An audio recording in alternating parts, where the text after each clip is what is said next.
네, 이번 시간 저희 이제 주식 투자 운용 및 투자 전략 파트가 되겠네요. 네. 그 주식 투자 운용 및 투자 전략에서는요, 실제로 어떤 주식의 가치 평가라던가 이런 부분들은 주로 다루지는 않고요. 거기가 다 이제 포트폴리오 운용에 대한 부분들을 다뤄요. 그러니까 이 부분을 보시면서 그런데 주식 가격은 어떻게 계산하지? 이런 것들이 이제 의문이 드시는 분들은 저 뒤에 있는 분산 투자 파트라던가 이런 쪽으로 넘어가셔야 돼요. 기본적 분석 파트. 거기에서 이제 주가를 계산하는 뭐 배당 성장 할인 모형이라던가 CAPM이라던가 이런 부분들은 거기서 다 배우고, 요 주식 투자 운용 및 투자 전략에서는 순수하게 그렇게 우리가 가장 효율적으로 구성했던 자산들을 어떤 식으로 운용할 거냐에 대한 부분들을 다룬다라고 보셔야 될 것 같아요. 아시겠죠? 예. 그래서 이제 제가 또 조금만 간단한 설명을 좀 해보면은요, 우리가 이제 주식 운용인데요. 주식을 운영하는 방식을 크게 저희 투운사 교재에서는 세 가지로 구분을 해요. 첫 번째는요, 우리가 이제 전략적 배분, 전략적 자산 배분이 되겠죠. 그 다음에 두 번째는 전술적 자산 배분, 그리고 세 번째가 보험 자산 배분. 이렇게 나눠서 본다고 보시면 될 것 같아요. 이때 여기 있는 전략적 자산 배분과 전술적 자산 배분은요, 반드시 함께 구축해야 되는 전략 중 하나예요. 전략적인 자산 배분들은 보통 장기적인 투자 관점에서 중장기적 투자 관점에서 결정하는 거고요. 이 투자자가 갖고 있는 위험 성향이라든가 투자자의 목표에 부합해야 되기 때문에 투자자가 보통 결정을 한다라는 것 또한 포인트가 돼요. 아시겠죠? 그리고 전략적 자산 배분에서 상당히 중요한 내용 중에 한 가지는요, 가정이 변화되지 않는다면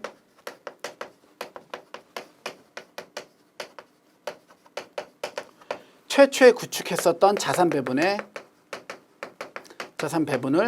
변경하지 않는다라는 내용들이 나와요. 그럼 이제 가정이 크게 변하지 않으면 안 바꾸겠다라는 소리는, 결론은 될 수 있으면 안 바꾸겠다는 소리죠. 자, 우리 자산 배분을 바꾸지 않는 게 바로 뭐예요? 그쵸? 패시브 전략이에요. 패시브 전략과 상당히 유사해요. 개념상으로 접근을 해보면. 아시겠죠? 예. 반면에 이제 이 밑에 있는 전술적 자산 배분은요,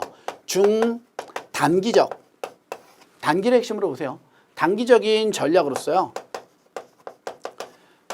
매매를 통해서 초과 수익을 내는 파트예요. 그러다 보니까 매매하고 초과 수익 날 때 어떤 종목이 저평가되어 있고 어떤 종목이 고평가되어 있는지를 판단해야 되죠. 그 판단은 우리가 펀드 매니저, 운용자가 해요. 그래서 일반적으로 운용자가 결정하는 게 전술적 자산 배분의 포인트예요. 그럼 여기에서는 이제 방금 얘기처럼 매매하고 초과 수익을 내겠다라고 이야기를 하니까, 그쵸? 액티브 운용과 상당히 유사하고 흡사할 수 있다 이 소리예요. 돼요? 그 다음에 여기 있는 이제 보험 자산 배분들은요, 이게 보험 자산 배분의 정의를 조금 우리가 한번 생각을 해봐야 되는데, 정의를 바라보면 어떤 얘기를 하냐면요, 위험은 피하고 싶대요. 이 얘기 딱 보니까 이거 패시브인가? 전략적 자산 배분인가? 라고 생각을 한번 했어요. 근데 위험의 피와 적극적 자산 배분을 하겠대요. 이걸 우리가 이제 동적 자산 배분, 이렇게도 표현을 해요. 여기 보니까 이거 액티브인데? 그럼 전술인가?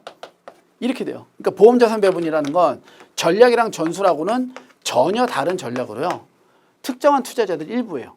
그러니까 뭐 이제 상당히 난해하거나 복잡한 또는 어떤 확실한 목적을 갖고 있는 사람들이 수익률을 고정하면서 그 자산 비중에 대한 포트폴리오를 계속 바꿔가기 위해서 구축하는 전략이 보험 자산 배분 전략이에요. 이 보험 자산 배분의 두 가지 그 방식들이 CPPI 전략과 OBPI 전략인데, 고정 비율로 가냐 옵션의 변동성을 이용한 전략이냐, 이렇게 구분되는 거예요.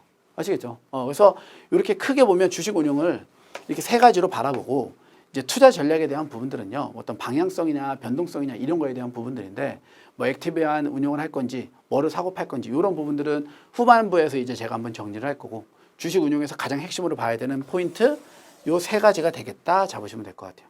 여기 이제 보면 얘랑 얘는요, 따라가는데 큰 무리가 없어요. 근데 이제 보험자산 배분에서 뭐가 문제냐면 이 OBPI 전략이 문제예요. 얘가 방금 잠깐 얘기했지만 옵션에 민감도, 뭐 변동성 지표를 사용을 해요. 풋옵션에 델타를 쓰는 전략들인데 우리 델타 모방 전략이라고 표현을 하거든요. 그럼 델타라는 개념 자체가 머릿속에 안 들어가 있으면 OBPI를 이해하는 데 상당히 어려울 수 있어요. 아시겠죠? 그래서 제가 또 델타의 개념은 잠깐은 잡아 드릴 거예요. 근데 이제 그런 부분들에 대해서 어려움이 있더라도 여기에서는 제가 딱 정리하는 수준까지만 보고 어차피 파생 상품에 가면 다시 또 설명할 거니까. 그러니까 이 투자자산 운용사는 처음에 볼 때는 이해가 안 될 수 있어요. 왜냐하면 저 뒤에 나와 있는 게 여기도 나오고 여기 나와 있는 게 저 뒤에도 나와서 서로 계속 섞여 있어요. 아시겠죠? 그러니까 최소 책을 처음부터 끝까지 한 바퀴로 완벽하게 1회 정독을 끝내고 나야지 두 번째 봤을 때부터 지문의 이해가 확 올라가요. 돼요? 문제집이기 때문에 우리가 보통 한 번만 풀어보면 되겠지 해서 나는 시간을 공들여서 꼼꼼하게 열심히 풀어볼 거야. 이런 분들도 계시는데 나쁜 방법은 아니에요. 하지만 처음은요. 아, 이런 호흡이랑 이런 흐름이랑 이런 내용을 주로 설명하구나 라는 걸 잡기 위해서 조금 빠르게 한번 쫙 보고 처음부터 끝까지 한번 본 다음에 기본적인 내용들이 머릿속에 들어간 후에 두 번째 볼 때 오히려 조금 더 교재를 타이트하고 꼼꼼하게 바라보면요. 훨씬 더 도움이 많이 될 수 있어요. 아시겠죠? 예, 교재 구성 자체가 이 이론들이 그 공부한 학습자들, 수험생들이 이 이론을 기본적으로 다 알고 걔네들을 접목시킨다라는 수준에서 만들어 놓은 책이기 때문에요. 그 배려를 하지 않아요. 그러니까 이제 보통 보면 우리가 교과 과정이 있잖아요. 학교 다닐 때 보면. 더하기 빼기를 배운 다음에 나누기 곱하기를 하고 그 다음에 뭐 분수를 하고 뭐 이렇게 넘어가야 되는 건데 이건 뭐 시작부터 미적분부터 때려 들어가는 거야. 그렇죠? 더하기 빼기 하다가 갑자기 미적분 들어가고 이런 식으로 만들어져 있어요. 자체가. 그러니까 처음부터 끝까지 한번 반드시 1회 독을 돌리는 게 정말 필요해요. 특히나 이제 저랑 앞서서 봤었던 대한투자나 해외 증권투자에서도 마찬가지였겠지만 여기서도 그런 일들이 생기거든요. 그러니까 설명 수준까지만 정리를 하고 더 깊이 있는 부분들의 의문이 듣더라도 참고 넘어가면서 계속 보세요. 뒤에 가면 궁금증이 다 풀려가니까. 됐나요? 네. 자, 그러면 주식 투자 운용 및 투자 전략의 1번 문제 한번 봐볼까요? 다음 중 자산 운용과 주식 투자에 대한 설명으로 적절하지 않은 것을 골라라. 이제 자산 운용에 대한 개념과 주식 투자에 대한 개념들인데요.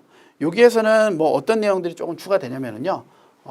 주식과 채권에 대한 내용들이 조금 나와요. 어떤 개념이냐면 우리가 주식은 보통 위험이 높고요. 수익률도 높아요. 뭐 위험과 수익이라고 보면. 그렇죠? 채권은요. 위험이 낮으니까 수익도 낮아요. 이게 우리가 바라보는 일반적인 내용들인데 요거는 주식의 변동성이 크고 채권의 변동성이 작다라는 건 오케이예요. 이건 사실이었는데 여기 있는 얘 주식의 수익률이 높고 채권의 수익률이 낮다라는 건 거짓임이 발견됐어요. 이게 그럼 어떻게 되냐면 얘나 거의 차이가 없더라 이거예요. 그럼 우리 이제 지배 원리는 배웠으니까 지배 원리에 의하면 수익이 동일하다면 위험이 낮은 애가 좋은 자산이잖아요. 맞죠? 그러니까 주식 투자 절대 하면 안 되고 뭐에만 채권에만 투자해라 라는 게 일반적인 정설인데 그럼에도 불구하고 주식 투자 해야 된대요. 자, 그럼 이제 주식 투자를 하면 보세요. 주식 채권에만 올인하는 게 아니라 자산이 두 가지로 늘어났네요. 배웠어요. 이게 바로 뭐예요? 그렇죠? 분산 투자라는 관점에서 이 둘의 상관관계가 거의 0에 가까우니까 채권이 주식보다 훨씬 더 안정적이고 수익이 비슷하게 나는 우월한 자산임에도 불구하고 포트폴리오에 주식을 섞어야지 훨씬 더 좋은 성과를 낼 수 있다. 이런 관점에서 주식 투자를 해라 라는 게 1번 문제에서 자산 운용과 주식 투자에 대한 설명의 가장 핵심 포인트라고 보시면 될 것 같아요. 아시겠죠? 예. 그래서 교재 한번 들어와서 보시면은요. 교재 하단에 이제 그 1번 문제 하단에 자산 운용 과정이 나오고 2번에 주식 투자의 중요성이라고 나오거든요. 그래서 그 부분들이 이제 문제를 풀어가는데 포인트가 된다. 됐죠? 볼게요. 다음 중 자산 운용과 주식 투자에 대한 설명으로 적절하지 않은 것을 고르시오. 1번. 자산 운용 단계에서 가장 어렵고 중요한 단계는 투자 집행 및 모니터링 단계이다. 그렇죠? 그 전까지는 뭐 우리 계획은 언제나 완벽하잖아요. 실전에 딱 들어가면 예상대로 되지 않으니까. 여기가 이제 실전 단계예요. 투자 집행. 아시겠죠? 그리고 실제로 그 경제 전망이 변화됐을 때 살지 팔지 이 의사결정 상당히 어려운 결정이다. 됐죠? 자, 계속해서 2번이요. 국내 주식의 평균 수익률은 채권에 비해 약간 높은 반면 변동성은 크기 때문에 주식보다는 채권에 투자하는 것이 바람직하다가 일반적인 생각일 수 있으나 그렇죠? 어떻게 해야 된다고요? 믹스해야 된다고요. 어떤 관점에서? 분산 투자라는 관점에서. 2번이 오답이에요. 그래서 3번 시장이 효율적이라면 투자자는 벤치마크를 추종하는 전략을 사용하는 것이 가장 효율적이다. 그렇죠? 요건 우리 그 해외 증권 투자할 때 저랑 한번 배웠는데 시장이 효율적이면 그렇죠? 벤치마크를 추종하는 패시브한 전략이 효율적이다. 이거 배웠으니까 3번도 맞는 얘기네요. 그렇죠? 자, 계속해서 4번. 주식과 채권의 상관관계는 0에 가깝기 때문에 주식과 채권을 혼합한 포트폴리오가 채권만으로 구성된 포트폴리오보다 훨씬 더 효율적일 수 있다. 그렇죠? 맞는 얘기가 되겠죠. 됐나요? 네, 그래서 1번에는 정답이 2번이 정답이에요. 아시겠죠? 그래서 요 문제를 접근할 때는요. 요 개념, 주식 운용에서 요 개념을 반드시 머릿속에 좀 정리해서 넣어두고 그래가면서 문제에 접근하는 게 가장 효과적인 방법이다 라고 보시면 되겠네요. 네. 네, 계속해서 2번 문제. 다음 중 자산 배분 전략에 대한 내용이 되겠네요. 자, 우리 자산 배분은요. 우리 이제 배웠던 전략적 자산 배분과 전술적 자산 배분에 대한 이야기거든요. 얘가 장기적인 전략이고 얘가 매우 단기적인 전략이고 실제로 이 둘을 결합한 포트폴리오가 있었을 때 이 포트폴리오의 성과에 가장 큰 영향을 미치는 건 전략적 자산 배분이라는 거예요. 그러니까 최초에 결정한 자산 배분이 중요하다는 거예요. 전술적 자산 배분에서 하는 종목 선택보다는 자산 배분, 포트폴리오를 최초에 어떻게 짜냐가 너무 중요하다는 거죠. 아시겠죠? 한 가지 계속 혼란이 생길 수 있는 부분 중에 한 가지가 뭐가 있을 수 있냐면 이 포트폴리오의 성과에 대한 부분들인데요. 얘를 어떻게 이해하시는 분들이 있을 수 있냐면 포트폴리오의 성과면 무조건 높은 게 좋은 거 아니냐 이런 생각을 할 수 있어요. 하지만 포트폴리오의 성과는요. 높으면 좋은 게 아니라 내가 기대했었던 벤치마크 보다만 좋으면 괜찮아요. 그 얘기는 이 벤치마크 수익률을 계속 추종해 나갈 수 있도록 내 포트폴리오와 벤치마크의 괴리가 최소화되어야 된다고요. 돼요? 그럼 예를 들어서 내 벤치마크가 코스피 200이면 내가 전략적 자산 배분을 구축할 때요. 이 자산 배분을 우량주 한 60% 넣고요. 그 다음에 중형주로 한 30% 넣고 소형주로 10% 넣어요. 그럼 시장이 움직이면 이 우량주와 중대형주 이런 애들이 거의 다 이끌어 가니까 그렇죠? 시가총액 순으로 잘랐다 이거예요. 그럼 이런 애들이 전체적으로 코스피의 지수 움직임을 그대로 다 추종하니까 이런 식으로 구성하면은 이 벤치마크인 코스피 200을 어느 정도 추종해 나가는데 효과적이겠죠. 그 안에서 이제 종목 선택을 한답시고 뭐 예를 들어 삼성전자처럼 시총의 비중이 큰 애들을 갖다가 팔고 시총 비중이 낮은 애들로 막 바이오가 유행이라고 바이오 사고 막 이런 식으로 갈아타 버리면 전체적인 밸런스가 무너져서 성과가 잘 나면 실은 그나마 다행인 건데 성과가 안 나왔을 경우에는 벤치마크 수익률 자체를 추종할 수도 없다 이거예요. 이해되시죠? 그러니까 최초에 결정하는 자산 배분이 중요하다는 건 언제나 포트폴리오는요 벤치마크와의 괴리를 최소화하는 것을 목표로 가져가기 때문에 처음에 설정한 자산 배분이 벤치마크와의 움직임을 거의 유사하게 가져가는 이러한 전략들이 될 수 있다라고 이해를 하면서 이 내용을 보셔야 돼요. 아시겠죠? 네. 지금 보면은 이 2번 문제가 그거와 관련된 부분들이니까요. 요 지문 보기를 한번 보면서 한번 체크해 보면 될 것 같아요. 지금 교재에 보면은 교재 하단에는요. 그 양가를 2번에 보시면은요. 투자 활동별 수익률이라고 해서 1, 2, 3, 4, 4분면을 한번 해놨거든요. 그래서 각각의 그 1, 4분면, 2, 4분면이 뭐를 정의하고 있는지 정도는 한 번 정도 읽어는 보셔야 될 것 같아요. 아시겠죠? 상당히 중요한 부분 중에 하나예요. 네. 자, 저희는 문제를 풀면서 같이 한번 접목해 볼게요. 자산 배분 전략에 대한 설명으로 올바르지 못한 거. 1번. 자산 배분 전략에는요. 적극적 운용의 결과가 벤치마크 수익률을 초과하지 못함을 보여줘요. 그죠? 자산 배분에서 이제 적극적 운용의 결과가 바로 얘를 나타내죠. 종목 선택. 이거 백날 해봐야 최초에 결정한 자산 배분이 성과에 영향을 많이 미친다고 했잖아요. 그러니까 종목 선택은 그다지 유익하지 못하더라. 이걸 보여주는 거예요.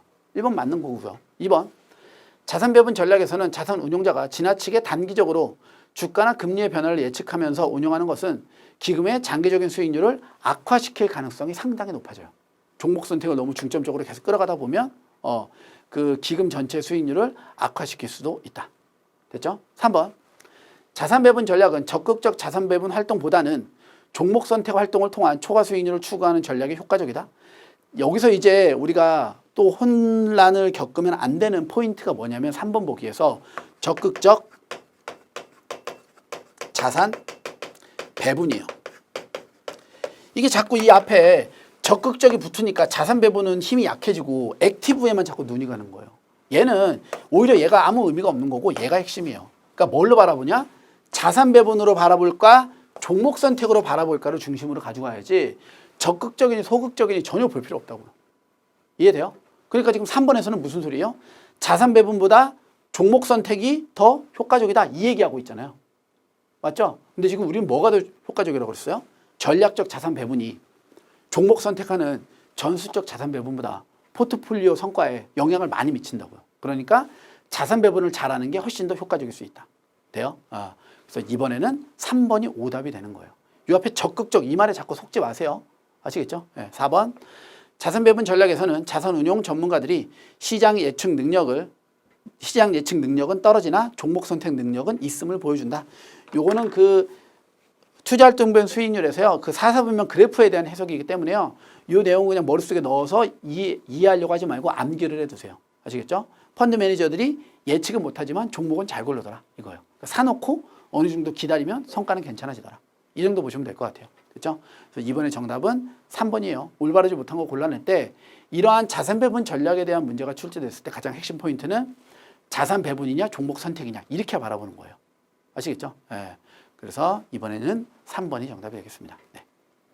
네, 계속해서 이제 3번 문제. 자산 배분 전략의 변화에 대한 설명으로 적절하지 않은 것은 자, 자산 배분의 변화인데요. 우리 과거의 자산 배분과 현재 자산 배분의 차이를 보겠다 이거죠. 과거에는요. 수익률 중심이었어요. 그러니까 목표 수익률이나 이런 거 없이 그냥 무조건 고수익 나면 땡큐. 이게 과거의 전략이에요. 그러다 보니까 펀드 매니저들이 권한이 상당히 높은 편이었어요. 수익만 난다면 어디에 들어가도 상관없으니까. 그러다 보니까 어떤 위험 관리라던가 이런 것들이 잘 되지 않았겠죠. 위험 관리나 이런 것들이. 그렇죠? 그런데 최근 들어서는요. 이게 단순하게 우리가 수익률만 바라보는 게 아니라 그 감당한 위험 대비 초과 수익이요. 여기서 이제 이 위험을 우리는 벤치마크로 표현한다면 벤치마크 대비 초과 수익을 얼마나 냈는지를 상당히 중요시하고 있고요. 그리고 펀드 매니저의 권한은 이 권한은 축소되고 있거든요. 얘를 조금 더 디테일하게 풀어보면 펀드 매니저의 권한이 축소된다는 건 개념이 이런 거예요. 예전에는 이전에는요. 선임 매니저가 딱 있고 밑에 뭐 1번, 2번, 3번에 이 선임에 대한 뭐 보조 매니저들이 있으면 얘가 모든 거 다 결정하고요. 얘네들은 그 트레이딩에 대한 보조 역할만 했어요. 최근 들어서는 우리가 스타일 투자라고 해서 내가 운영하는 펀드 자체가 뭐 IT, 제조, 금융, 바이오 이렇게 들어가 있다면 펀드 매니저 A, B, C, D 이 4명이 각각의 전문 분야를 맡는 거예요. 그러니까 서로 독립되어져서 자기가 어떤 파트를 전문적으로 운용하는지에 따라서 펀드 매니저에 대한 권한들이 다 분산되는 거죠. 그러다 보니까 스타일별로 자신의 전공, 뭘 잘하는지를 알 수 있는 장점들도 있고 그리고 이 각각의 위험 관리를 하니까 이거에 대한 이런 위험 관리적인 측면에서도 훨씬 더 위험 관리도 좋아지고 있고 그렇죠? 요게 최근의 트렌드예요. 그래서 최근 변화 트렌드는요. 펀드 매니저 중심의 고수익을 스타일 투자 중심의 벤치마크 대비 초과 수익으로 전환되면서 위험 관리나 투명성도 올라가고 고객의 대신에 권한도 훨씬 더 강해지고 있어요. 최근 들어서는. 그렇죠? 그래서 우리 보통 자산 배분은 고객이 한다라고 제가 설명드리고 있었죠. 앞에서도. 그러니까 그런 부분들이 과거와 현재의 차이점 정도다라고 보시면 될 것 같아요. 그래서 교재 보시면은요. 3번 문제 하단에 보시면 핵심 포인트 해설에 양가로 2번에 과거와 최근 자산 배분의 전략 비교라고 나와져 있죠. 최근에는 인덱스 초과 수익률, 그러니까 벤치마크 초과 수익률이라고 보시면 돼요. 근데 과거에는 목표 수익률, 고수익만 바라보고 갔다고요. 예. 또 이제 뭐 펀드 매니저의 권한이라든가 장단점, 자산 배분 이런 내용들 한 번 정도 읽어보시면 될 것 같고 양가로 1번의 최근 운용 전략이나 과거 운용 전략들도요. 요거 갖고 보세요. 요거 갖고. 최근의 운용 전략들은 벤치마크 대비 가는 거고 과거는 무조건 목표 수익률로 초과 수익만 계속 내면 되고. 됐나요? 이 정도 개념으로만 접근을 하면 뭐 그 두 가지 다 쉽게 정리될 것 같고요. 하단에 스타일 투자에 대한 내용들도 한번 설명드렸으니까 스타일 투자도 한번 읽어만 보세요. 자, 그럼 3번 문제 볼게요. 자산 배분 전략의 변화에 대한 설명으로 적절하지 않은 것을 고르시오. 1번. 최근 자산 배분 전략은 스타일 투자를 통해 각 자산 간의 상관관계의 이용을 극대화시킬 수가 있다. 됐죠? 그래서 위험 관리가 잘 된다고 그랬어요. 2번. 과거에는 펀드 매니저의 권한이 절대적이었으나 최근에는 일정 수준 이내로 제한돼요. 그 일정 수준은 본인의 스타일, 자신이 담당하는 영역까지만 제한되는 거예요. 3번. 과거 자산 배분 전략이 고성과 달성의 목표를 두었기 때문에 인덱스 초과 수익률 전략을 따르는 최근 전략보다 항상 높은 수익률을 달성할 수 있었다? 땡이에요. 이게 이제 우리가 주의할 점인데 고수익을 목표로 했다고 그랬지 고수익을 항상 추구했다라는 얘기는 아니에요. 그러니까 리스크를 많이 감당해서 높은 수익을 얻어가려고 하는데 만약에 여기 감당한 리스크가 터져버리면 그렇죠? 주가는 완전 곤두박질 칠 수 있죠. 성과는. 그러니까 항상 그런 것은 아니다. 3번 오답이에요. 4번. 과거 자산 배분 전략은 효율적 시장 가설을 신뢰하지 않는 투자 방식. 그렇죠? 과거에는 시장이 효율적으로 보지 않으니까 고수익을 바라봐서 더욱더 싼 거를 사고 비싼 걸 빨리 갖다 팔면 이익을 낼 수 있다고 본 거예요. 최근에는 벤치마크 대비 초과 수익률이라는 것 자체가 아주 패시브한 운영을 중심으로 가져가는 거죠. 그래서 3번의 정답은 3번이 되겠습니다. 네, 계속해서 이제 4번 볼까요? 그럼 앞에까지 어떤 부분들 봤었냐면 이제 자산 배분에서 어떤 게 좋냐. 그래서 자산 배분에 대한 내용들을 봤어요. 이제 자산 배분은 뭐 투자자의 위험 성향이라던가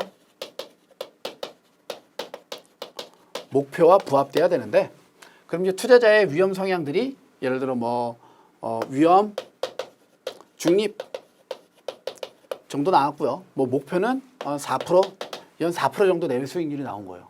그럼 이제 우리가 포트폴리오를 구성을 해서 자산 배분을 해 나가야 되겠죠. 그때 이제 뭐를 쓰냐면 그 최근에 증권사들에서 AI 투자 방식이니 모델 포트폴리오니라는 이야기들을 하거든요. 걔가 바로요 이런 방식들이에요. 이렇게 바구니를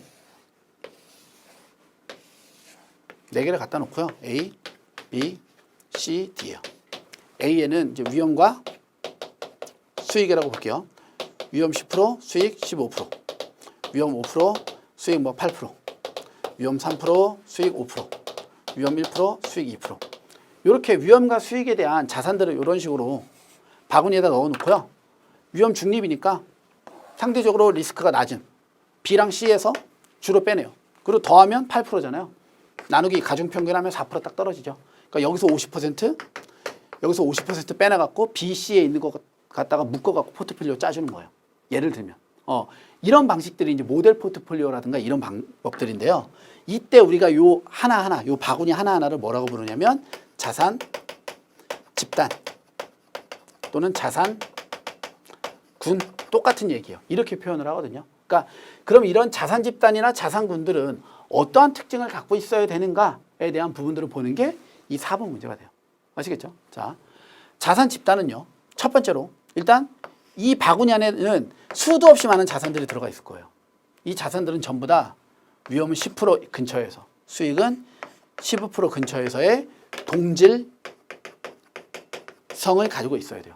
어디에서? 자산 집단 내에서. 이 바구니 안에서는 동질성이 너무 필요하다는 거예요. 됐죠? 두 번째는요. 이제 방금 B랑 C랑 섞었다고 볼게요. 우리가 이제 B랑 C를 섞었다라는 건 포트폴리오를 구축했다는 거죠. 우리 포트폴리오 이론에서 제일 중요한 게 뭐예요? 그렇죠? 분산 투자. 그럼 분산 투자 효과가 있으려면 B랑 C는 그렇죠? 분산 가능성이 존재해야 돼요. 누구 사이에? 자산 집단 간. 자산 집단 사이, 자산 집단 간에는. 그러니까 지금 제가 내, 간 이런 데 동그라미 치고 있잖아요. 잘 보셔야 돼요. 아시겠죠? 자산 집단 간에는 분산 가능성이 필요하고요.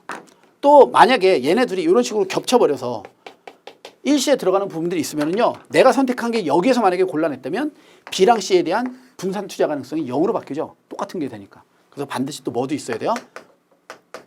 베타성도 있어야 돼요. 베타적이라는 게 서로 겹치지 않아야 된다는 뜻이니까. 그리고 이 자산 집단 안에서 충분히 많은 애들을 포괄하고 있어야 되고요. 자산 1 충분히 가지고 있어야 돼요. 그래서 포괄성과 충분성이 필요하다.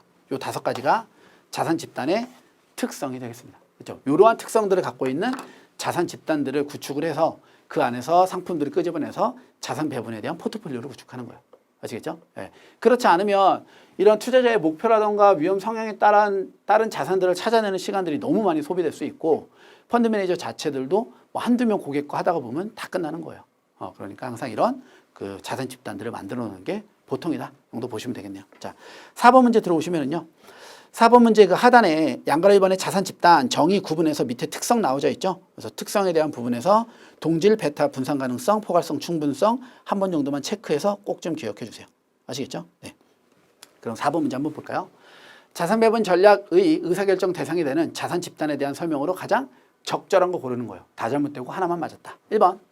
자산 집단이란 자산군이라 불리며 주식, 채권, 대체 투자 등으로 구분하는 것이 일반적이다. 자, 여기 있는 대체 투자, 대안 투자인데요. 우리 지금 배웠잖아요. 대안 투자는 기존의 전통적인 투자랑 같다, 다르다? 다르다. 투자 기간이 길다, 짧다? 짧다. 벤치마크가 있다, 없다? 없다. 이거 기억하셔야죠. 대안 투자의 특성에서. 그러니까 대체 투자라는 것 자체가요. 벤치마크도 없기 때문에 뭐를 갖추기가 힘들어요? 이런 동질성 갖추는 것 자체가 힘들어요. 그리고 대안 투자 갖다 넣었을 때 얘가 이 기존의 전통적 자산군하고 베타성을 갖고 있는지 분산 가능성이 있는지 자체도 판단하기가 쉽지 않을 거예요. 아시겠죠? 그래서 대체 투자 상품은요 절대로 자산 집단으로 묶일 수는 없고 대체 투자를 만약에 부동산, 헤지펀드, PEF 이렇게 찢어버린다면 그거는 자산 집단으로 자산군으로 들어갈 수도 있어요. 하지만 대체 투자라는 거 안에서 부동산과 PEF와 헤지펀드 자체의 동질성 확보가 힘들다. 그래서 대체 투자는 안 된다 이 얘기예요. 그래서 1번은 그래서 오다. 2번 자산 집단 특성 중 포괄성은 자산 집단 간 동일 위험 수준에서 수익률을 극대화할 수 있는 모든 자산이 포함되어야 한다는 것을 의미한다. 자, 지금 2번도 잘못된 보기인데요. 2번 왜 잘못됐어요? 아까 여러 번 강조했죠. 집단 내냐 집단 간이냐. 지금 이 보기 2번에서는 자산 집단 간이 아니라 집단 안에서의 포괄성과 충분성이에요. 아시겠죠? 그래서 2번은 오다. 됐나요? 계속 3번 추세 분석법인데요. 추세 분석법은 기술적 분석을 의미하거든요. 그러니까 과거의 흐름을 보고 앞으로 미래를 예측하겠다 이거예요. 됐죠? 그래서 추세 분석법은 과거의 장기간의 수익률을 이용한 분석 방법으로 국내처럼 개인 투자자들의 투자가 활성화된 시장에서 적용하기에 최적화된 방법이다라고 나와져 있는데요. 일단 먼저 추세 분석법을 이용할 때 첫 번째 문제점들은 뭐가 있을 수 있냐면 너무 긴 장기간의 수익률을 갖다 쓰면은요 수익률에 왜곡이 발생할 수 있어요.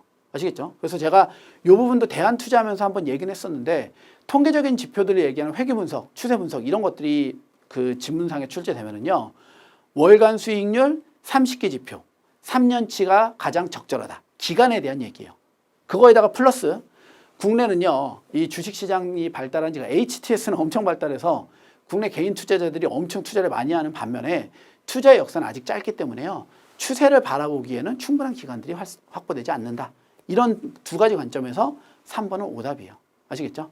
그리고 4번 최근 들어 자산의 위험과 상관관계를 추정하는 방식이 위험을 보다 정교하게 추정하는 방법으로 변화되어지고 있다. 그래서 4번이 맞는 얘기고 1, 2, 3번 전부 다 오답이 되겠네요. 됐죠? 그래서 4번이 정답의 4번이 되고요. 1, 2, 3번 오답이 되겠습니다. 네.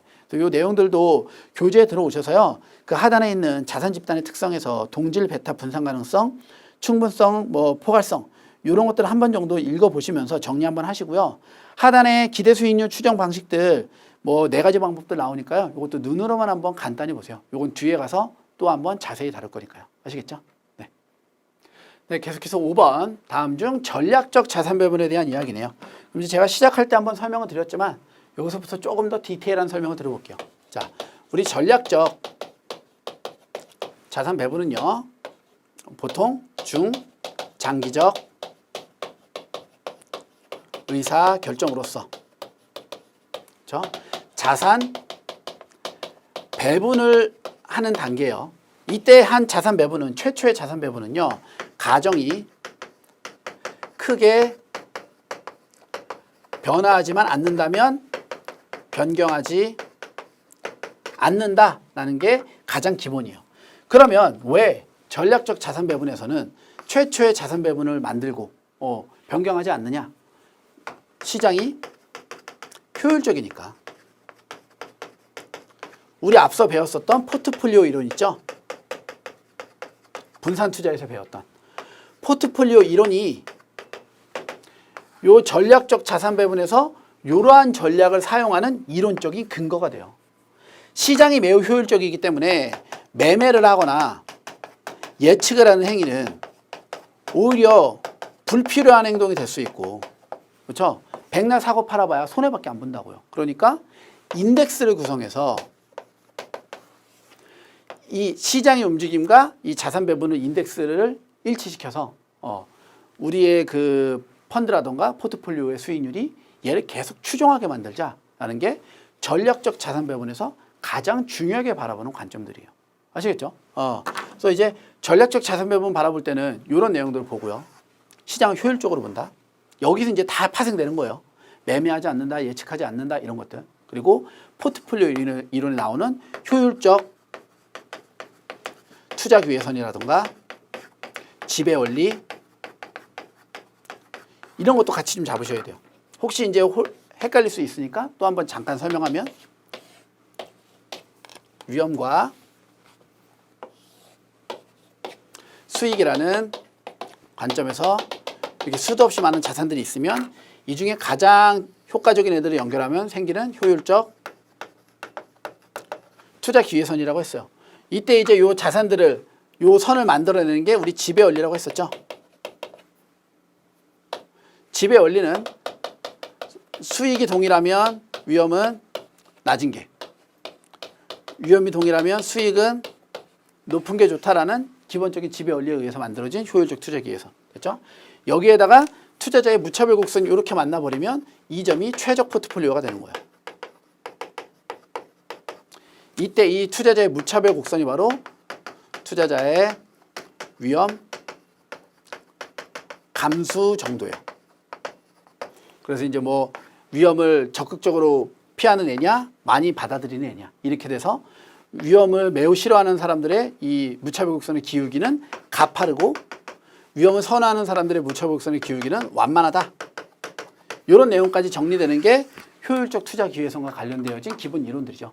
분산 투자 파트에서 배워야 되는 이론이에요. 그래서 그 내용들까지 정리를 하면 전략적 자산 배분 파트가 되겠습니다. 됐죠? 네. 그래서 이제 지금 문제를 보면 5, 6, 7번까지가 전략적 자산 배분으로 쭉 연결이 되거든요. 제가 요거를 적어 놓고 문제를 한번 흐름을 이어서 풀어볼게요. 자, 5번. 전략적 자산 배분에 대한 설명으로 적절하지 않은 것을 고르시오. 1번. 중장기적 의사결정을 하는 전략으로 효율적 시장 가설에 바탕을 둘 전략이다. 맞죠? 2번. 자산 배분은 상대적으로 시장 변화를 예측하기 쉬운 자산 운용자나 펀드 매니저가 한다? 땡이죠? 제가 처음에 시작할 때부터 전략적 자산 배분 누가? 그쵸? 투자자. 고객이 한다. 이렇게 알고 계셔야 돼요. 그래서 2번 틀렸어요. 3번. 자산 배분 과정에서의 최적화 및 투자 자산 구성은 계량적 기법과 주관적 방법 모두 사용 가능해요. 아시겠죠? 그래서 계량적 기법이라는 건 이것도 우리 한번 알아두고 가야 되는데, 계량적 기법은 예를 들면 이런 거예요. 우리 배웠던 CAPM, 항상 성장 모형 이런 거 배우죠. 그래서 어떤 X라든가 Y라는 이 변수를 집어넣어서 그거에 대한 결과값을 만들어내는 수학적 모델링으로 풀어가는 애들 보통 우리가 다 계량적 분석법 또는 최적화 방법 이렇게 불러요. 지금 여기 그 효율적 투자 기회선 깨끗하게 다시 한번 간단히만 그릴게요. 너무 지저분해졌으니까 설명 안 되냐고. 이렇게 생겨져 있는 효율적 투자 기회선도요. 엄연히 바라보면 위험하고 수익이라는 관점으로 바라보죠. 그러니까 이 효율적 투자 기회선 자체도 최적화 방식으로 만들어진 거예요. 위험이 뭐 여기에 뭐 2%라면 수익은 5%야. 이렇게 만들어진 거니까. 이해되시죠? 이러한 방식들로 만들어내는데 이 계량적 기법하고 주관적인 방식들 모두가 다 동시에 적용된다. 3번도 맞고요. 4번. 자산 배분의 실행 단계에서 최적 자산의 구성은 효율적 투자 기회를 통해 추출한다. 그렇죠? 효율적 투자 기회선을 통해서 추출해야죠. 포트폴리오 이론이 기본이니까. 아시겠죠? 그래서 5번의 정답은 2번이 되겠습니다. 네. 계속해서 6번. 다음 중 전략적 자산 배분의 이론적 배경에 대한 설명으로 적절하지 않은 것은 요거 이제 포트폴리오 이론 말하는 거예요. 효율적 투자 기회선, 지배 원리에 대한 부분들. 아시겠죠? 네. 자, 1번. 효율적 투자 기회선이란 여러 개의 효율적 포트폴리오를 연속선으로 연결한 것을 의미한다. 맞고요. 2번. 최적화는 일정한 위험 수준 하에서 최대 기대 수익률을 달성하기 위해 포트폴리오를 구성하는 것을 의미하고요. 3번. 최적 자산 배분은 효율적 투자 기회선과 기대 수익률 한 단위를 증가시키기 위해 투자자가 감당할 수 있는 위험을 나타내는 곡선이 접하는 점, 이게 바로 투자자의 무차별 곡선이죠. 여기에서 만들어진다. 됐죠? 4번 추정한 변수들의 오차가 클수록 효율적 투자 기회선의 영역은 더욱 크게 나타난다. 이렇게 나와져 있는데요. 지금 이제 보기를 조금 더 설명을 해보면 여기에다가 지금 보기 1번이 요 핑크색 선 효율적 투자 기회선 의미하는 거고요. 2번에서 말하는 이제 최적화라는 것들은요. 이 중에서 누가 가장 좋냐 이렇게 포트폴리오 섞겠다는 거예요. 얘를 섞어 나갈 때 여기하고 이렇게 생긴 투자자의 무차별 곡선을 만들면 여기가 최적 포트폴리오가 만들어지는 거고요. 지금 보기 4번은 뭐를 이야기하냐면 이 최적화의 문제점인데요. 최적화의 문제점들은 뭐냐면 내가 측정한 위험이 2%가 아닐 수 있다는 거예요. 2%가 아니라 뭐 2%부터 2.5% 사이에서 왔다 갔다 할 수도 있는 거죠. 그러니까 2%에서 2.5%인 요만큼. 수익률도 5%인 줄 알았는데 5%에서 5.2% 왔다 갔다 한대요. 그러니까 요만큼. 그러니까 실제로는 요만한 이런 영역이 만들어지는 거예요. 가로 세로에. 2부터 2.5까지, 5에서 5.2까지의 이런 사각형의 영역이 만들어져요. 이런 애들 이렇게 우리가 영역으로 만들어 버리면 바로 얘가 뭐가 되냐면 퍼지 투자 기회선이 된다고요. 그래서 퍼지 투자 기회선에서는요.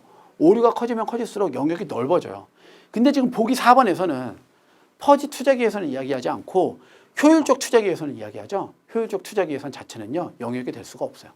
그러니까 이 보기를 보고 이거 퍼지 투자 기회선이니까 맞네 라고 생각하시면 안 돼요. 그러니까 예를 들어 4번 보기가 추정한 변수들의 오차가 클수록 그 효율적 투자 기회선의 선이 아닌 영역으로 바뀌는 것을 퍼지 투자 기회선이라고 한다 하면 맞는 얘기인데 효율적 투자 기회선의 영역이 확대된다라고 이야기를 하면 효율적 투자 기회선이라는 것 자체는요. 최적화의 오류를 가정하지 않기 때문에 이 4번 말 자체가 잘못된 거예요. 이해되시죠? 예. 그래서 6번에는 정답이 4번이 되겠습니다. 그래서 이 부분들 퍼지 투자 기회선이라는 개념까지 같이 접목시켜서 이해하세요. 교재 잠깐 내려와 보시면은요. 그 6번 문제 하단에 전략적 자산 배분의 이론적 배경이라고 나와져 있어요. 거기 있는 양가로 3번에 추정 오차를 반영한 효율적 투자 기회선이 퍼지 투자 기회선이 된다라고 나와져 있으니까 그 부분 한번 보시고요. 양가로 4번에 최적 자산 배분, 최적 포트폴리오에서는 동그라미 2번 보세요. 무차별 곡선은 기대 수익률 한 단위를 증가시키기 위해 투자자가 감당할 수 있는 위험의 정도를 의미한다 정도 보시면 될 것 같고 5번에 있는 최적화의 문제점, 불안정한 해, 최적화 기법의 난해함, 운영 조직 간의 갈등에서 불안정한 해는 꼭 기억하세요. 여기뿐만이 아니라 어디든 최적화법을 이용한다라고 하면요, 그거의 단점으로 무조건 뭐가 나오냐면 불안정한 해라는 게 나와요. 그러니까 여기서 말하는 위험과 수익이 항상 2%가 아닐 수 있고 5%가 아닐 수 있다. 요 얘기를 하는 거예요. 아시겠죠? 네. 그래서 6번의 정답은 4번이 되겠습니다. 자, 이제 계속해서 그러면 이어서 7번 문제도 볼게요. 다음 중 전략적 자산 배분 실행 방법에 대한 설명으로 적절하지 않은 것은. 그럼 이제 이러한 식의 전략적 자산 배분을 짜는 데 있어서요. 지금 뭐를 이제 포인트로만 딱 가져가냐면 인덱스만 머릿속에 가져가세요. 지수화 시키겠다. 아시겠죠? 벤치마크를 추정하겠다. 이 내용만 머릿속에 넣어두고 보면 돼요. 벤치마크, 그러니까 인덱스를 만드는 방식이다라고 보시면 될 것 같아요. 됐죠? 자, 적절하지 않은 거예요. 1번 시장가치 접근법은요. 인덱스를 만드는데 시장을 완전히 똑같이 모방하겠다. 이런 관점으로 보세요. 시장가치 접근 방법은 포트폴리오 내 구성 비중을 각 자산이 시장에서 차지하는 시가총액 비율과 동일하게 구성하는 방법으로 대형 기금들이 써요. 돈이 많아야지 쓸 수 있어요. 시장을 그대로 따라가야 되니까. 맞는 얘기고요. 2번 위험수익 최적화 방법은 최적 포트폴리오를 전략적 자산 배분으로 간주하기 때문에 모형을 정확하게 추정한다면 매우 안정적인 특징이 있다고 나와져 있는데 방금 전에 제가 문제에서 뭐라고 그랬어요? 최적화라는 용어가 들어가면 항상 뭐가? 그렇죠. 우리 그 불안정한 해가 문제라고요. 그러니까 여기에서 보면 최적화 방법이 최적 포트폴리오 전략을 써서 전략적 자산 배분으로 간주를 하겠대요. 그러니까 모형이 정확하면 매우 안정적이라고 하는데 이렇게 하더라도 뭐는 발생할 수 있다고요? 모형이 정확해도 불안정한 해가 발생할 수 있다고요. 불안정한 해의 원인들은 상당히 다양한데요. 입력 변수의 오류가 있을 수 있어요. 또는 데이터 수집에 오류가 있을 수도 있고요. 데이터랑 다 잘 들어왔는데 그걸 입력하는 사람이 타이핑을 실수할 수도 있는 거예요. 이런 여러 가지 문제들로 언제나 위험 수익 최적화 방법은 뭐가 문제다? 그 불안정한 해로 인하여 그 결과값이 달라질 수 있는 게 문제점이다. 이렇게 접근을 해서 보세요. 아시겠죠? 그러니까 최적화 방법이 안정적이다. 이러면 거의 다 오답인 거예요. 돼요? 네. 그래서 2번이 오답이고요. 계속 3번. 투자자별 특수 상황을 고려하는 방법은 운용기간의 위험이나 최소 요구 수익률, 다른 자산들과의 잠재적 결합 등을 고려하여 수립하는 투자 전략이다. 4번. 다른 기관 투자자들이 시장에서 실행하고 있는 자산 배분을 그대로 모방하는 방법도 있다. 그렇죠? 그래서 다 맞는 얘기. 7번에는 2번이 이제 최적화에 대한 오류에 대한 부분들을 언급하지 않아서 2번이 오답이 되겠습니다. 됐죠? 이 문제까지 풀면 전략적 자산 배분 문제들이에요. 전략적 자산 배분 다시 한 번만 간단히 보면 이게 가장 핵심이에요. 아시겠죠? 자산 배분 투자자가 하고 효율적으로 바라보고. 됐나요? 그런 상황에서 이런 포트폴리오 이론들이 그 전략적 자산 배분의 이론적 배경이 된다까지만 정리해서 보시면 될 것 같아요. 됐나요? 네. 그럼 계속해서 이어서 전술적 자산 배분 문제 좀 볼게요. 네, 계속해서 8번이에요. 전술적 자산 배분에 대한 설명. 또 마찬가지로 전술적 자산 배분을 설명을 한번 하고 해당 문제들을 연속적으로 한번 풀어볼게요. 자, 우리 전술적 자산 배분은 그렇죠?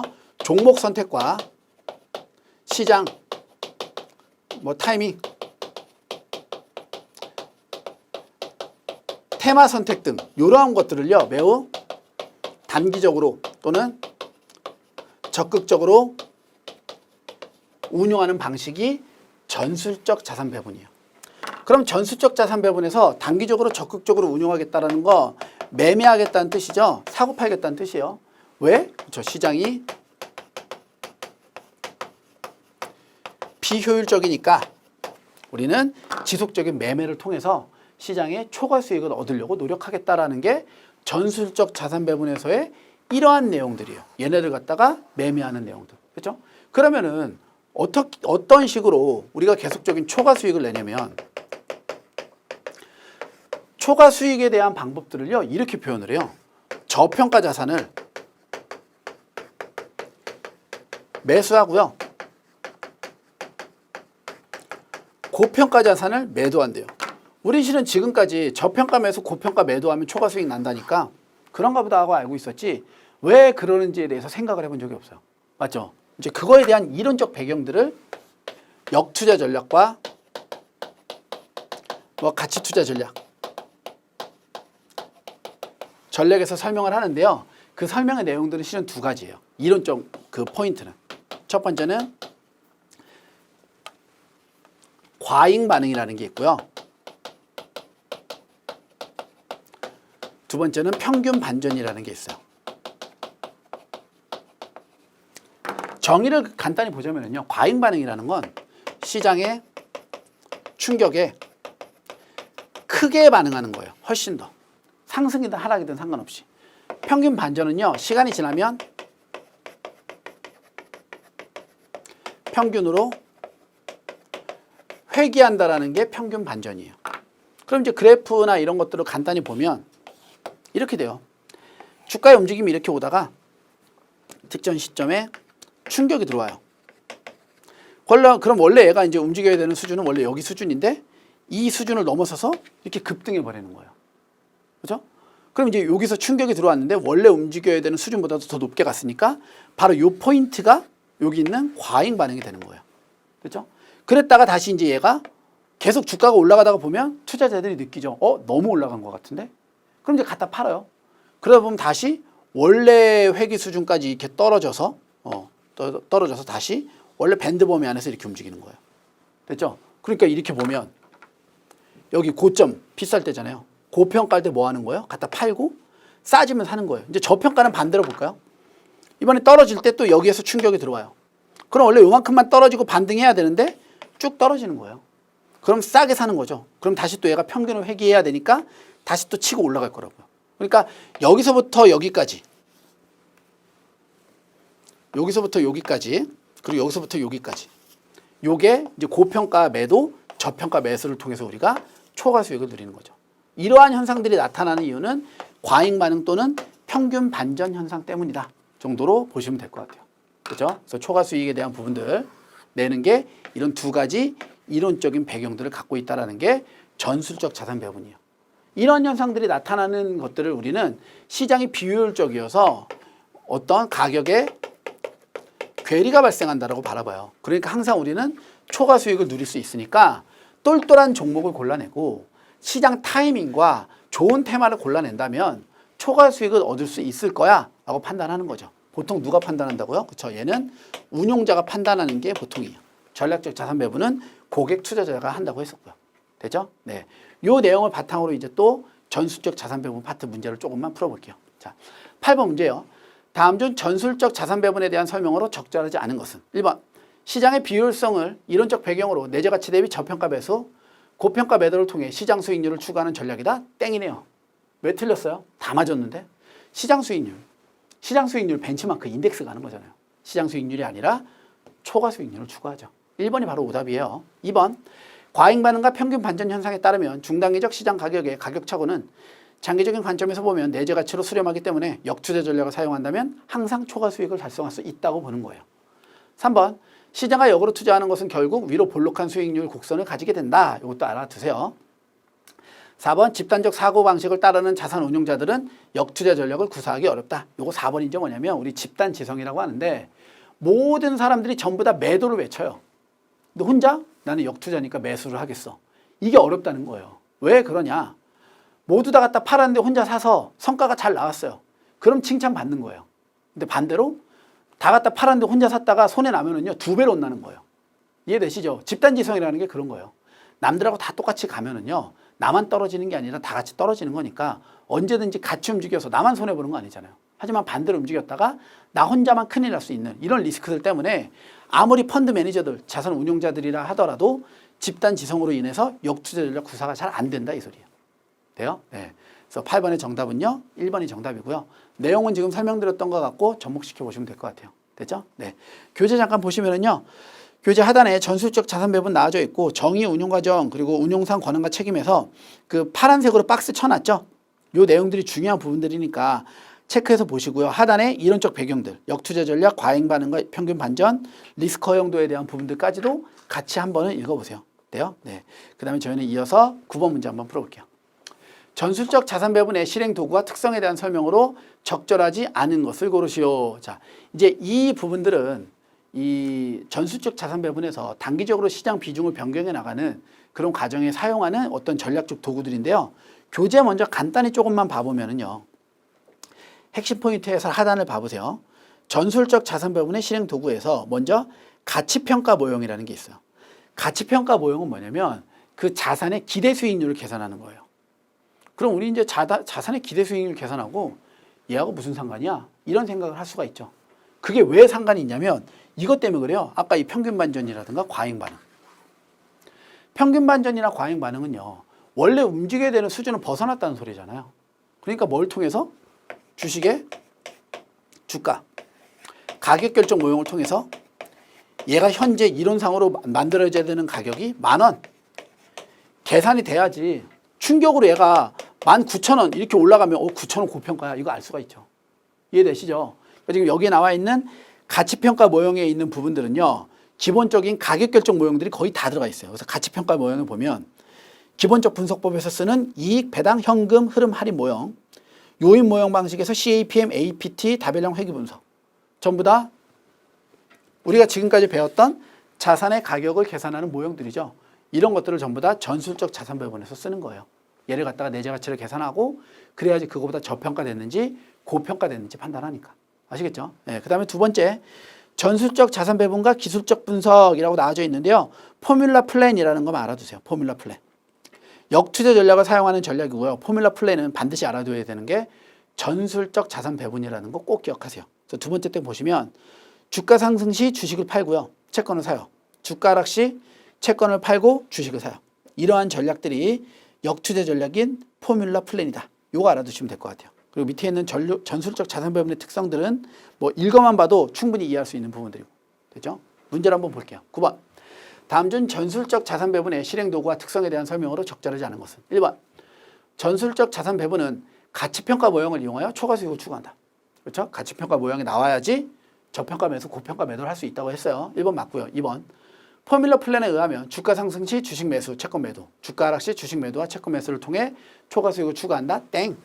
포뮬러는 역투자니까 주가가 오르면 주식을 팔고요. 주가가 떨어지면 주식을 사는 거예요. 그게 역투자의 기본이에요. 그래서 2번이 잘못됐어요. 3번.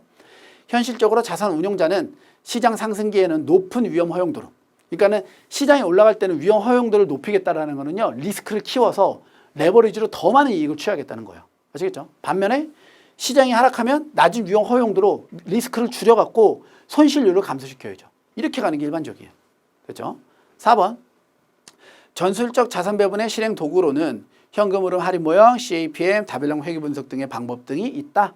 맞는 얘기가 되겠네요. 그래서 9번은 정답이 2번 포뮬러 플랜에 대한 부분들. 역투자니까 주식이 올라가면 주식을 팔고 주식이 떨어지면 주식을 사고 이렇게 정리해서 보세요. 그게 반대니까. 돼요? 네. 그럼 이제 9번 문제 하단에 있는 것까지 한번 정리해 보시고요. 저희는 계속해서 넘어가서 10번 문제 한번 볼게요. 이 10번 문제는 이제 지금까지 배웠던 전략적 자산 배분과 전술적 자산 배분에 대한 비교 분석하는 거예요. 머릿속에다가 이제 얘를 갖다 놓고 얘 반대다라고 생각하면 되겠죠. 됐죠? 10번 볼게요.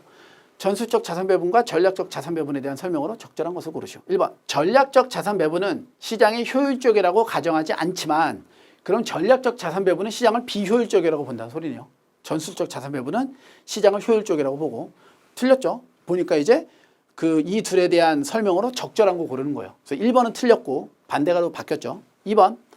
전술적 자산 배분은 적극적으로 자산 비중을 변화시키는 반면 전략적 자산 배분은 소극적으로 자산 비중을 변화시키는 전략이다. 얘가 이제 우리 2번이 우리 머릿속에서는 실은 오답처럼 느껴질 수 있어요. 왜 그러냐면 자산 비중을 변화시킨다고 하니까. 근데 우리 전략적 자산 배분에서도요. 자산 배분의 한도를 결정을 하기는 해요. 그러니까 예를 들면 뭐 주식에 50이 들어가는데 상황에 따라서 48에서 52까지는 괜찮아. 이렇게. 그러니까 아주 작은 수준에서 자산 배분을 자산 비중을 변경시킬 수 있는 한도를 결정해 주기도 한다. 되죠? 근데 이제 2번이 정답인지 모르면 이런 경우에 세모치고 넘어가는 거예요. 다 잘못된 것만 찾으면 되니까. 3번. 전술적 자산 배분은 벤치마크 수익률을 추종하나 벌써 땡이죠. 전술적은 언제나 초과 수익률. 전략적 자산 배분은 시장 수익률을 상회하는 초과 수익을 추구한다. 잘못됐죠. 4번. 전술적 자산 배분의 투자 전략에는 가치 투자 방법, 시장 가치 접근법, 역투자 전략 등이 있다. 지금 보면 가치 투자나 역투자는 맞는데 시장 가치 접근법은 누구예요? 전략적 자산 배분의 특징이었잖아요. 맞죠? 그래서 지금 1번, 3번, 4번이 오답이고 2번이 정답이 돼요. 아시겠죠? 그래서 10번의 정답은 2번이 되겠습니다. 이렇게까지 보면 전략적 자산 배분과 전술적 자산 배분에 대한 기본 틀을 다 잡은 거예요. 그래서 그 교재 또 10번 문제 하단에 보면 그 두 가지 비교표로 만들어 놨거든요. 이 표를 바탕으로 학습을 꼭 좀 하셔야 돼요. 아시겠죠? 이 표는 정말 중요한 표예요. 시험에 거의 빠지지 않는 표라고 보시면 될 것 같아요. 아주 간단하지만 이 안에서 거의 문제는 다 나온다. 돼요? 네. 그럼 이번 시간에 저희 여기까지 정리를 해서 이 전술적, 전략적까지 마무리 한번 해보고요. 다음 시간에 보험자산 배분 파트에서 이어서 조금 더 볼게요. 아시겠죠? 네. 또 어려운 파트일 수도 있어요. 선행학습들이 많이 안 돼 있거나 포트폴리오 이론에 대한 개념들이 많이 없으면은 상당히 까다로울 수 있는데요. 이 부분들은 제가 설명드리는 부분들을 포인트로 잡아가면서 천천히 좀 학습을 하시면 좀 도움이 많이 될 것 같아요. 됐죠? 네. 강의 듣느냐고 수고 많으셨습니다. 고생하셨습니다.